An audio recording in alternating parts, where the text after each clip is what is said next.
आज हम इस वीडियो में न्यूमेटिक सिस्टम के बारे में अध्ययन करेंगे।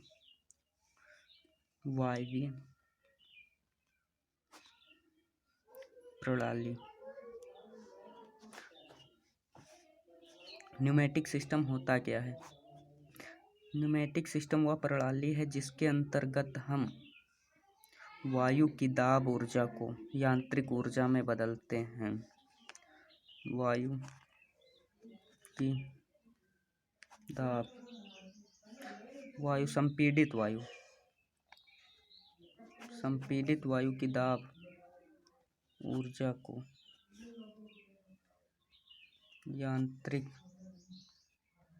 ऊर्जा में बदलते हैं। अब इसके उपकरण के बारे में जान लेते हैं। न्यूमेटिक सिस्टम के कितने उपकरण होते हैं? इसके निम्न इसका हम ब्लॉक डायग्राम बनाते हैं। सबसे पहले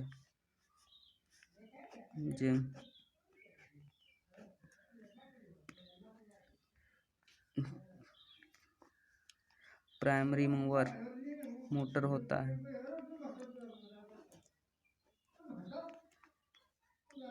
कंप्रेसर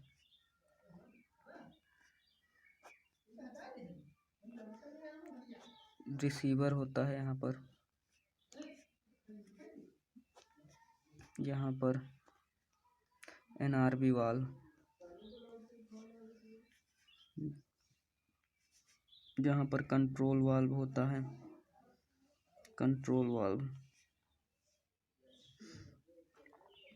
और यहाँ पर डायरेक्शन वाल्व होता है। उसके बाद यहाँ पर एक पिस्टन या एक्चुएटर होता है।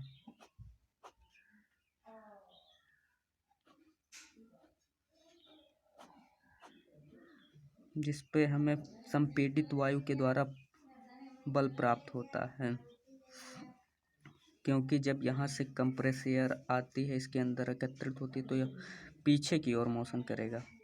इसको पीछे की ओर मोशन करेगा, जिससे यहाँ पर हमें इस रॉड की सहायता से एक फोर्स प्राप्त होगा, जिसको हम कार्य में बदल सकते हैं। क्रशिंग करते हैं या कॉइनिंग करते हैं या पंचिंग करते हैं या प्रेस करते हैं। इसके द्वारा संपीड़ित वायु के द्वारा न्यूमेटिक सिस्टम का प्रयोग पंचिंग और प्रेस करने में, कॉइनिंग करने में या अन्य संक्रियाएं करने में यूज किया जाता है। न्यूमेटिक सिस्टम बहुत यूजफुल है, क्योंकि इसके द्वारा पोल्यूशन बहुत कम होता है, ना के बराबर होता ही नहीं है।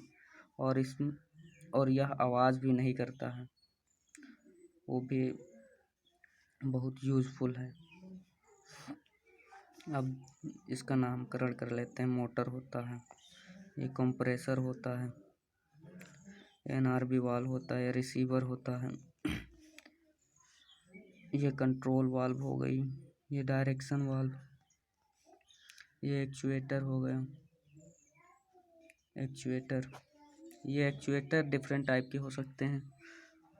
सिंगल एक्टिंग एक्चुएटर या डबल एक्टिंग एक्चुएटर या सिलेंडर। अब इन कंपोनेंट के बाद एक एक करके इनके बारे में जान लेते हैं, इनका क्या कार्य होता है। मोटर वह युक्ति होती है जो इलेक्ट्रिकल एनर्जी को मैकेनिकल एनर्जी में चेंज करती है। उसके बाद कंप्रेसर के बारे में जान लेते हैं। कंप्रेसर एक ऐसी डिवाइस है जो यांत्रिक ऊर्जा को ग्रहण कर उसको दाब ऊर्जा में परिवर्तित करता है। उसके बाद एनआरबी वाल्व जो होती है, एनआरबी वाल्व एक ही दिशा में वायु या फ्लूइड को प्रवाहित कराने के लिए आवश्यक होती है। रिसीवर, जिसके अंतर्गत हम संपीड़ित वायु जो कंप्रेस द्वारा संपीड़ित की गई है, उसको हम रिसीवर में एकत्रित करते हैं। उसके बाद या कंट्रोल वाल्व होती है, जिसके द्वारा हम रिसीवर से निष्कासित वायु जो इससे निकालते हैं वायु, उसको हम कंट्रोल करते हैं। कितना हमें यहाँ फोर्स डेवलप करना है, प्राप्त करना है, उसी हिसाब से कंट्रोल वाल्व को नियंत्रित करते हैं। डायरेक्शन वाल्व का यूज इसलिए करते हैं जब ये डबल एक्टिंग होता है, डबल एक्टिंग यहाँ पर दूसरा, तब हम इसका यूज करते हैं डायरेक्शन वाल्व, जिसके द्वारा एक बार में कंप्रेस एयर इधर से जाती है और दूसरी बार में इधर से जाकर इधर से पुनः रेखीय गति को पुनः, जब डबल एक्टिंग में स्प्रिंग का यूज़ नहीं किया जाता है, यहाँ पर स्प्रिंगें लगी होती हैं। सिंगल एक्टिंग सिलेंडर में स्प्रिंग लगी होती हैं, क्योंकि जब एक बार में कंप्रेस एयर इसको पीछे कर दें उसके बाद इसमें एनर्जी एग्जॉस्ट हो जाती है, एकत्रित हो जाती है,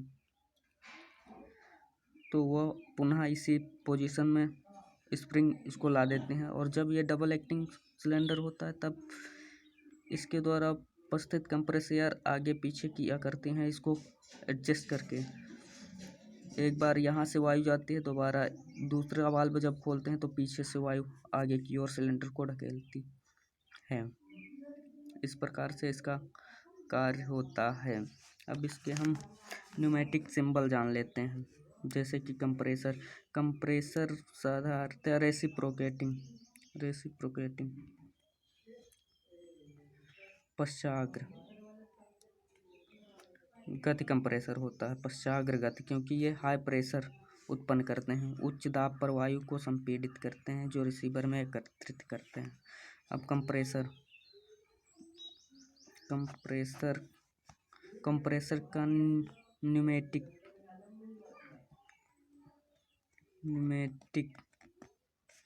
सिंबल इस तरह से होता है, क्योंकि ऐसा एग्ज़ाम या वाइवा के समय पूछ सकता है एग्जामिनर। इस तरह से होता है कि इस तरह से न्यूमेटिक कंप्रेसर का न्यूमेटिक सिंबल इस प्रकार से होता है। और एनआरबी वाल्व इस तरह से, एनआरबी वाल्व का फिगर इस तरह से होता है। और डायरेक्शन वाल्व, ये एनआरबी वाल्व हो गया, ये कंप्रेसर का न्यूमेटिक सिंबल है। और डायरेक्शन वाल्व के बहुत से फिगर हैं, या सिंपल फिगर है, आप लोगों को हम बता रहे हैं। ये डायरेक्शन वाल्व का फिगर है। इस प्रकार से न्यूमेटिक सिस्टम कार्य करता है कंप्रेस एयर के द्वारा।